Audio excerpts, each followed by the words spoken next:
Alô, pessoal. Meu nome é Ivan Xavier, sou professor da Escola de Arquitetura e Urbanismo da UF. E nesse vídeo de hoje vamos falar sobre a elaboração do orçamento paramétrico e sobre a sua importância. Para maiores informações, acesse o link abaixo. Como o próprio nome diz, o orçamento paramétrico nos ajuda a ter uma grandeza de valor, provavelmente, de quanto custará a execução da nossa obra.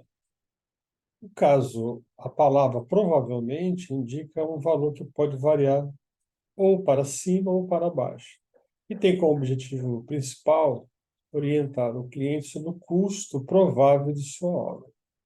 Eu tenho aqui nessa imagem um projeto de uma residência unifamiliar, um escritório horrível, localizado em terreno de 559,23 metros quadrados, que possui dois pavimentos que, somados, têm 239,41 metros quadrados de área construída.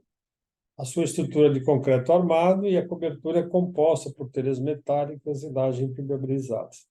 Nós vamos fazer o orçamento parametrizado tendo como base este projeto, ok?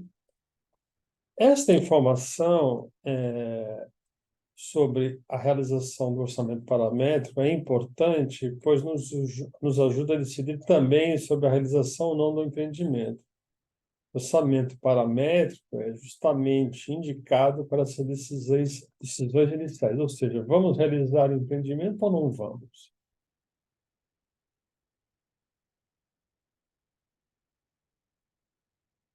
E nós temos a imagem desse projeto, né, que é dois pavimentos, uma casa da ordem de 239,41 metros quadrados, e nós vamos trabalhar e fazer esse orçamento paramétrico, para vocês terem ideia de como é simples realizado, a gente tem uma noção inicial de quanto vai custar provavelmente essa residência, ok?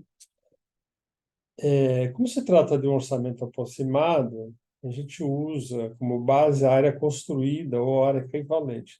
A área equivalente a gente usa no caso das incorporações de edifícios residenciais. E se adequa às verificações iniciais, como estudo de viabilidade, quando se deseja realizar uma consulta rápida de quanto provavelmente será o custo de determinada obra ou empreendimento.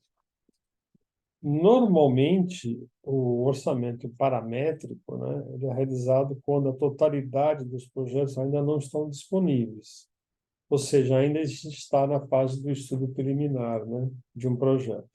Sendo assim, o custo da obra pode ser determinado pela área, metragem quadrada, e muitas vezes pelo volume construído de concreto, o volume de concreto, com valores obtidos de obras anteriores ou de organismos oficiais que calculam essas informações por indicadores, né? Ok? Muito bem. Então, temos aqui agora essa tabela do CUB, que é o custo unitário básico da construção. Essa tabela é elaborada pelos Sinduscom de cada estado deste país, né? Nesse caso aqui é uma tabela de julho de 2023 e tem como base a NBR 12721 de 2006, e ela apresenta aqui três padrões residenciais. Então, o primeiro padrão é o padrão baixo, o padrão normal e o padrão alto. Nesse nosso caso, como se trata de uma residência unifamiliar de alto padrão, eu vou usar a tabela do R1, padrão alto, e o custo por metro quadrado está R$ 3.091,26. Né? Ok? Muito bem. De forma prática, a gente utiliza o CUB, né? Considerando a norma técnica que é a NBR 12721, que eu já mencionei, né? No sentido de a gente poder fazer uma estimativa próxima da realidade usando uma fonte oficial, né? Ok? Cabe destacar, né, que o orçamento paramétrico ele tem um índice oficial do CUB, portanto ele é confiável, né? E, em média, esse valor representa 70% do custo. Para alguns autores e outros autores, dependendo do tipo de obra, nem chega a representar 50%. Nós vamos olhar aqui com calma e a gente vai perceber e vai fazer um cálculo disto. Muito bem. A primeira coisa que a gente faz é verificar o tipo de construção e o padrão de acabamento, né? Aquelas três categorias. Eu tenho um padrão que é popular, padrão médio e padrão alto. No nosso caso, é um padrão alto. O CUB é do mês de julho de 2023, é um CUB desonerado, porque nos seus preços não estão embutidos os encargos relativos à previdência, portanto, os custos ficam mais baratos, por isso que eles chamam de custos desonerados. Ok? Muito bem. No nosso caso, esse custo é de padrão alto, R$ 3.091,26, ele representa 70% do custo. Alguns autores acham que esse custo é um pouco mais, né? Ou seja, ou pouco menos. Tem alguns autores que falam, inclusive, que esse custo não representa nem 50%, dependendo do tipo de edificação. Ok? Bom, o que nós precisamos fazer, que é uma coisa muito importante na elaboração do orçamento paramétrico, ou seja, eu tenho que pegar esse valor de R$ 3.000 aproximadamente e levar a base de 100%. O que é importante a gente falar isso? Porque quando a gente eleva essa base de 100%, a gente está considerando uma série de itens que não foram considerados. Vou mostrar para vocês aqui a tabela do clube anteriormente, que a gente realizou, e a gente está bem descrito o que não está considerado. Por isso que eu estou levando esse preço de R$ 3.000, estou chamando que esse custo vale no máximo 70%, e eu vou levar a base 100%. Por que eu estou fazendo isso? Porque no custo não está considerado aqui, ó. O próprio CUB fala isso, ó. Na formação desses custos unitários, não foram considerados os seguintes itens, que devem ser levados em conta na determinação dos preços por metro quadrado da construção, de acordo com o estabelecido no projeto e especificações correspondentes a cada caso particular. Então, não está considerando fundações, submuramentos, paredes de diafragma, tirantes, rebaixamento do lençol freático, elevadores, equipamentos e instalações, tais como fogões, aquecedores, bombas de recalque, incineração, ar-condicionado, calefação, ventilação e exaustão, e outros, pré-ground, quando não classificado como área construída, obras e serviços complementares, urbanização, recreação, piscinas, campos de esporte, ajardinamento, instalação e regulamentação do condomínio e outros serviços que devem ser discriminados no anexo A. Impostos, taxas, emolumentos equatoriais, projetos arquitetônicos, projeto estrutural, projeto de instalação, projetos especiais, remuneração do construtor e remuneração do incorporador. Por conta de todos esses itens que não fazem parte da composição deste preço, que nós estamos aqui de R$ 3.091,26, a gente tem que fazer e elevar a base de 100%, como eu falei anteriormente, ok? Então, 70%, a minha base, elevando a base de 100%, faço uma regra de três simples, esse número de 3.000 passa para R$ 4.416,09, ok? Então, a gente verifica a área construída efetiva do nosso estudo de caso, e nós já vimos que a área construída é de 239,41 metros quadrados, e através de uma multiplicação simples, né, eu pego a área construída, 239,41 metros quadrados, vezes o CUB, a base de 100%, né, que é R$ 4.416,09, eu chego num preço de R$ 1.057.256,11. Então, esse é o custo, né? Mas, normalmente, a gente acrescenta o que a gente chama de BDI, Bonificação de Despesas Indiretas, que nada mais é que as despesas indiretas da obra, a própria lucratividade, tá certo? E os impostos. Normalmente, esse BDI fica em torno de 30%, mas também não é uma regra rígida. Na verdade, o BDI tem que ser calculado e no próximo vídeo a gente vai falar sobre isso, sobre como construir o BDI especificamente. Muito bem. O meu custo deu R$ 1.057.256,11. Eu multiplico por 30% a mais, né? No caso, eu multipliquei por 1,3.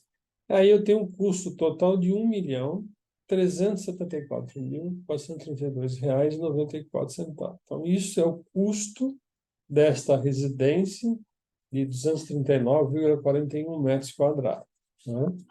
Padrão alto, ok? Muito bem. Bom,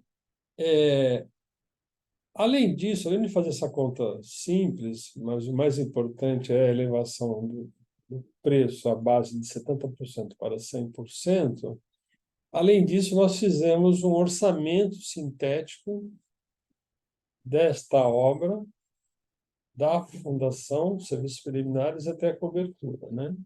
Então, para verificar a importância do orçamento paramétrico, eu comparei, né, o resultado obtido com o orçamento sintético realizado para o mesmo projeto. Como o orçamento foi realizado até a cobertura, temos que calcular o valor do orçamento paramétrico até a cobertura, para poder ter mesmo a base de comparação, né? Acho que isso é uma coisa muito importante. Bom, o orçamento paramétrico até a fase de cobertura representa 40%. Essa é uma informação também bastante útil, muita gente às vezes não conhece essa informação.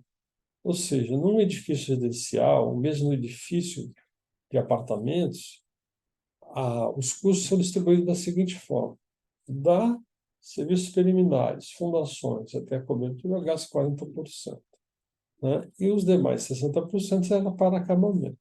Muito bem. O que eu fiz? Eu calculei meu paramétrico com um custo de R$ 1.056.062,74. Calculei 40%, me deu R$ 422.425,10, ok? Muito bem. E aí eu peguei o meu orçamento sintético que eu realizei, né, através de uma planilha. Então, o sintético até a cobertura deu R$ 442.567,58. Até vou mostrar a planilha para vocês verem aqui o meu orçamento sintético realizado. Orçamento sintético, eu tenho a área construída aqui informada, eu tenho também aqui o INCC de julho informado e a base de julho de 2023 exonerado. Então, eu tenho superestrutura, aqui, vamos começar por aqui, pelos serviços preliminares, limpeza do terreno, depois infraestrutura, fundações, depois superestrutura e alvenaria e, finalmente, a cobertura, ok? Muito bem. Para realizar esse orçamento, eu extraí os quantitativos de todos os serviços necessários à realização dessa parte inicial da obra, que a gente chama de etapa bruta da obra. Coloquei os preços unitários numa fonte oficial, eu usei a fonte do governo federal, da Caixa Econômica Federal, que é o SINAP. Fiz o orçamento, a planilha, e aí nós temos resultado deste orçamento sintético, confiável, né, dos serviços iniciais até a cobertura, que deu R$ 442.567,58. Voltando lá na minha apresentação, a gente faz a comparação. E foi apresentada uma diferença de R$ 19.665,14 a mais, que representa 4,65% a mais em relação ao orçamento paramétrico. Essa diferença entre esses orçamentos, o parametrizado até a fase da cobertura e o orçamento sintético, de fato calculado, diferenças são muito pequenas, são diferenças que a gente chama que são admissíveis, considerando que o paramétrico é indicado para definirmos a grandeza inicial da obra, ou seja, de quanto provavelmente custará a execução daquela obra. Então, esse é um bom resultado, né? Bom, então, esse vídeo nos ensina a elaborar orçamento paramétrico, vocês viram que é muito tranquilo. Eu quero agradecer, né, pela audiência e gostaria que vocês aproveitassem para se inscrever no nosso canal e deixar os seus comentários. Eu também quero agradecer às alunas Carolina Gala da Paz Karine de Amorim e Chara Salles, que realizaram esse trabalho na minha disciplina. Memorial de extração de quantitativos, orçamento paramétrico, orçamento sintético, a precificação, fechamento do curso e a construção do BDI para a disciplina de Planejamento, Gestão e Arquitetura e Urbanismo do primeiro semestre de 2023. É isso, pessoal. Muito obrigado e abraço a todos.